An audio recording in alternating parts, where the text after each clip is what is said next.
Hello friends, हम पढ़ रही थी 10th क्लास का lesson number 7 control and coordination या नियंत्रण और समन्वय।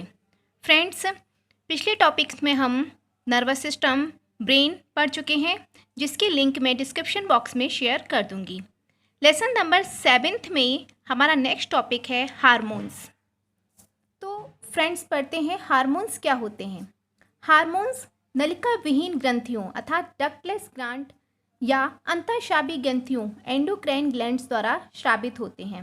आपसे पूछ लिया जाता है कि हार्मोन्स कहाँ से स्रावित होते हैं, तो अंतःस्रावी ग्रंथियों द्वारा स्रावित होते हैं या फिर डक्टलेस ग्लैंड, अंतःस्रावी ग्रंथियों का दूसरा नाम क्या है, डक्टलेस ग्लैंड द्वारा स्रावित होते हैं।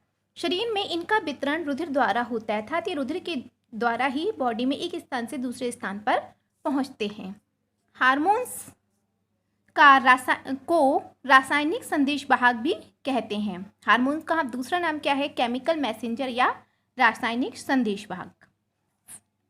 फ्रेंड्स, हार्मोन्स एक लंबा टॉपिक है, इसमें मैंने वही चीज़ों को ऐड किया है जो इस टाइप के क्वेश्चंस आपसे पूछे जाते हैं 10th क्लास में। नेक्स्ट आपसे पूछा जाता है कि हार्मोन्स के लक्षण लिखिए या कैरेक्टरिस्टिक ऑफ हार्मोन्स। इनका अनुभार या मॉलिक्यूलर वेट कम होता है। हार्मोन्स का अनुभार क्या होता है, कम होता है। हार्मोन्स जो होते हैं जल में घुलनशील होते हैं अर्थात वाटर सॉल्युबल हैं। हार्मोन शरीर में संचित नहीं होते अर्थात ये बॉडी में स्टोर नहीं होते हैं, ये निरंतर बनते रहते हैं। हार्मोन्स की कमी अथवा अधिकता से होने वाले रोगों को कार्यात्मक रोग या फंक्शनल डिसीज कहा जाता है। आपसे ये अक्सर पूछ लिया जाता है कि हार्मोन्स की बॉडी में कम अथवा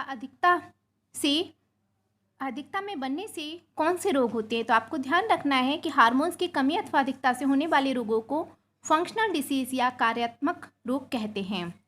रासायनिक स्वभाव में ये प्रोटीन, अमीनो अम्ल, पेप्टोन्स, पेप्टाइड्स, स्टेरॉइड्स अथवा इनके डेरिवेटिव होते हैं।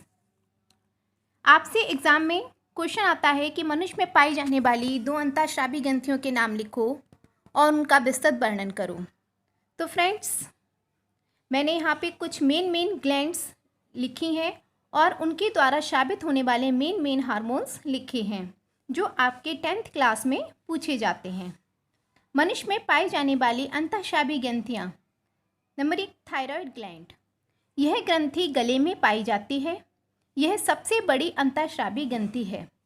इससे 3 हार्मोन्स बनते हैं। तो फ्रेंड्स, पूछ लिया जाता है आपसे थायराइड ग्लैंड कहाँ पाई जाती है, गले में पाई जाती है। यह सबसे बड़ी अंतःस्रावी ग्रंथि कौन सी है, तो आपको नाम याद रखना है, थायराइड ग्लैंड सबसे बड़ी अंतःस्रावी ग्रंथि है। इससे कौन कौन से 3 हार्मोन्स बनते हैं, ट्राईआइडोथायरोनिन, टेट्राआइडोथायरोनिन और थायरोकैल्सिटोनिन। हार्मोन्स की कमी से रोग, मतलब थायराइड ग्लैंड से जो हार्मोन्स बनते हैं उनकी कमी से कौन से रोग होते हैं, अगर कम बनते हैं वे हार्मोन्स तो क्रेटिनिज्म, मिक्सोडिमा और ग्वाइटर अर्थात खींगा। और हार्मोन्स की अधिकता से कौन से रोग होते हैं, एक्सोप्थेल्मिक ग्वाइटर। ये जो होता है अगर अधिक हार्मोन बनता है तो एक्सोप्थेल्मिक ग्वाइटर नामक रोग हो जाता है। तो फ्रेंड्स, आपसे इसमें मैक्सिमम छोटे भी क्वेश्चन भी पूछे जाते हैं, शॉर्ट क्वेश्चंस, कि कहाँ पाई जाती है, कौन से हार्मोन्स बनते हैं, और थायराइड ग्लैंड द्वारा स्रावित हार्मोन्स जब बॉडी में कम बनते हैं तो उनसे कौन से रोग होते हैं, अधिक बनते हैं तो उनसे कौन से रोग होते हैं। नेक्स्ट है पैराथायरॉयड ग्लैंड।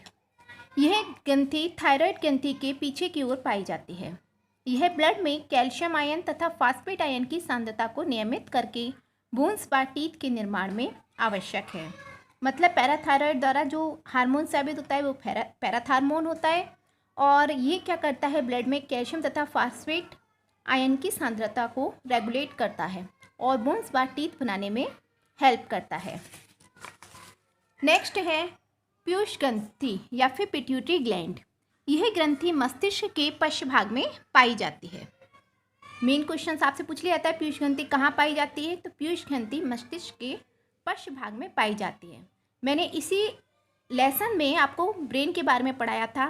ब्रेन के 3 भाग होते हैं, फोर ब्रेन, मिड ब्रेन और हिंड ब्रेन अर्थात प्रमस्तिष्क, मध्य मस्तिष्क और पश्च मस्तिष्क। तो ये हमारी जो ग्लैंड होती है पश्च मस्तिष्क में पाई जाती है।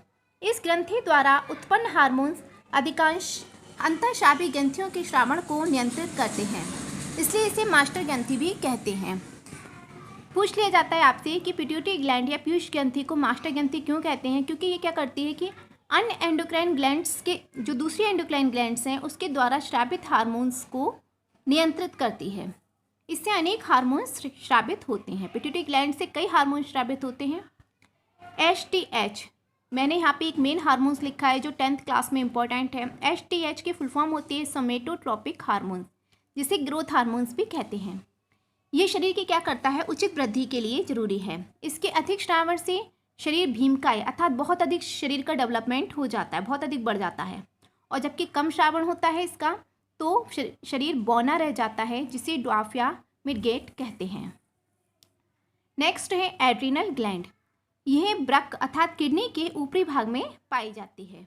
इससे अनेक हार्मोन स्रावित होते हैं जो शरीर की प्रतिरोधक क्षमता बढ़ाते हैं तथा भोजन के पाचन में सहायक होते हैं। इससे सेक्स हार्मोन्स भी स्रावित होते हैं। इसके कम स्रावण से मतलब ये इस ग्लैंड के से जो बनने वाले हार्मोन्स हैं अगर वो कम बनते हैं बॉडी में तो उससे एडिसन रोग, क्रॉन्स रोग, हाइपोग्लाइसीमिया रोग हो जाते हैं। और इसके अधिक श्रावण से, यहाँ गलत हो गया है,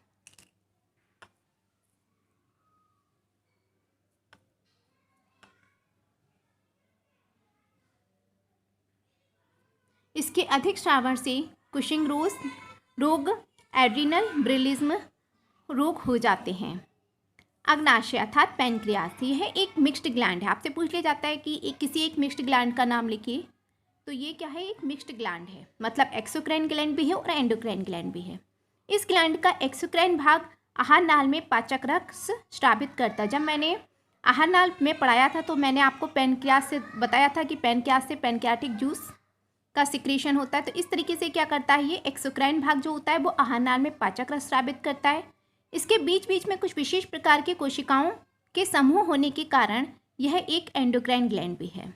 इससे ग्लूकेगॉन तथा इंसुलिन नामक हार्मोन्स का स्रावण होता है। यह अक्सर पूछ लिया जाता है ग्लूकेगॉन और इंसुलिन नामक हार्मोन्स किसके द्वारा बनते हैं, तो आपको याद रखना है पैनक्रियास के द्वारा, जो शरीर में कार्बोहाइड्रेट के उपापचय अर्थात मेटाबॉलिज्म में महत्वपूर्ण कार्य करते हैं। तो फ्रेंड्स, ये मैंने आपको 10th क्लास के हिसाब से हार्मोन्स पढ़ाए हैं। मैं एक हार्मोन्स की एक सेपरेट वीडियो भी बनाऊंगी जिसमें मैं हार्मोन्स का फुल डिस्क्रिप्शन दूंगी। इसकी अगर आपको PDF देखनी है तो डिस्क्रिप्शन बॉक्स में मैंने उसकी लिंक शेयर की है, जहां पर आप इसकी PDF देख सकते हैं। तो फ्रेंड्स, वीडियो अच्छी लगी तो इसे लाइक करें, शेयर करें और चैनल को सब्सक्राइब करें।